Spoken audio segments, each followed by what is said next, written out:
Hello and welcome to Movie Shorts. I'm Andy Mack and this is episode 3. Thank you for listening to episode 2. I hope that you enjoyed my review of The Alto Nights, which is still available for you to download. Thank you for all of your support.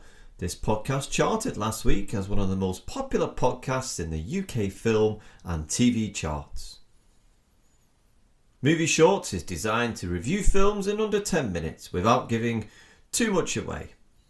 In today's episode, I will be reviewing Novocaine, so let's get straight to it.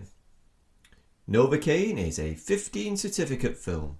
It is a dark comedy / action / thriller film written by Lars Jacobsen, directed by Berk and Robert Olsen, and is 1 hour 50 minutes in length.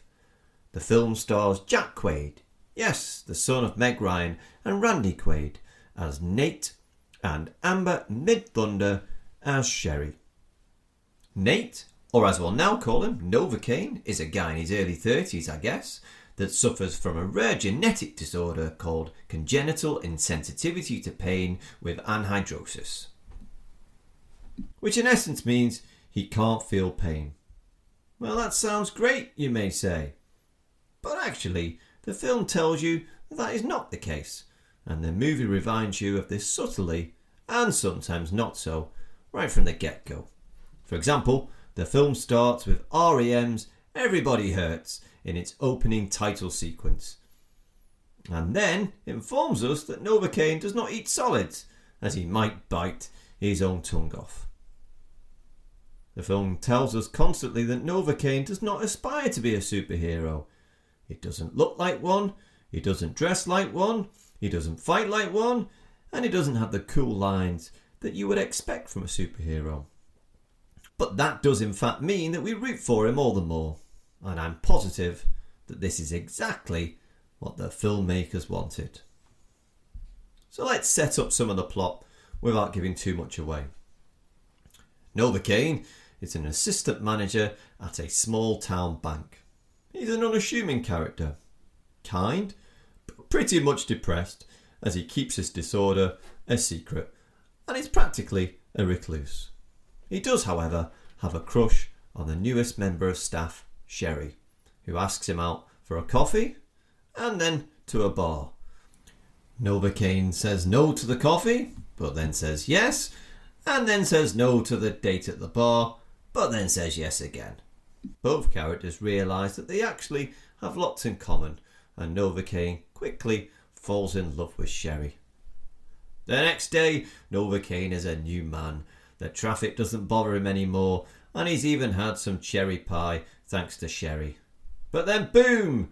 3 men dressed as Santas walk in from the sunshine of a San Diego morning on Christmas Eve and rob the small town bank.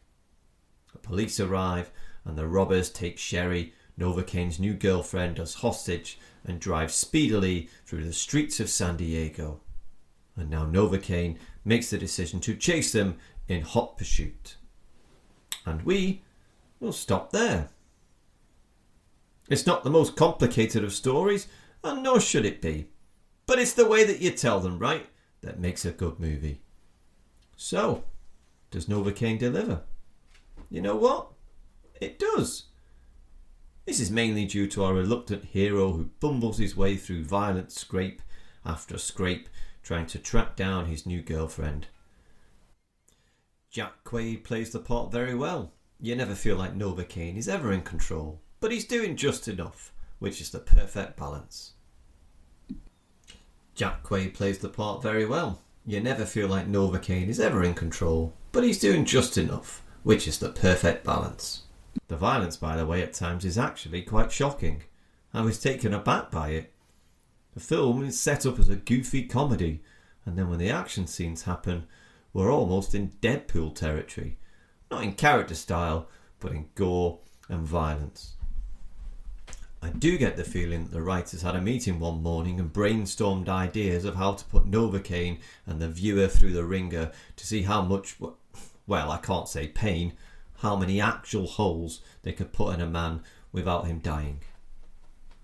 Let's talk about a few more of the roles. Nate's new girlfriend, Sherry, played by Amber Midthunder, compliments Quaid well, but unfortunately he's always playing second fiddle to Novocaine, until the final climactic scene. Jacob Batalon also appears in the movie. He plays a gaming buddy, but becomes involved in the story when trying to reluctantly help Novocaine find his girl. He typically plays the sidekick role, as he does so well in the Spider-Man films starring Tom Holland, with pretty much the same tone in this movie.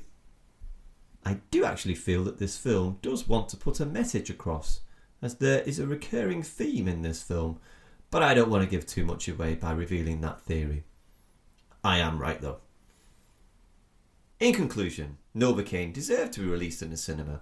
I was afraid that it should have actually been one of those Netflix Friday night films that didn't have too much bite to it, but it just about works, thanks mainly to the quirkiness of Quaid playing the lead part.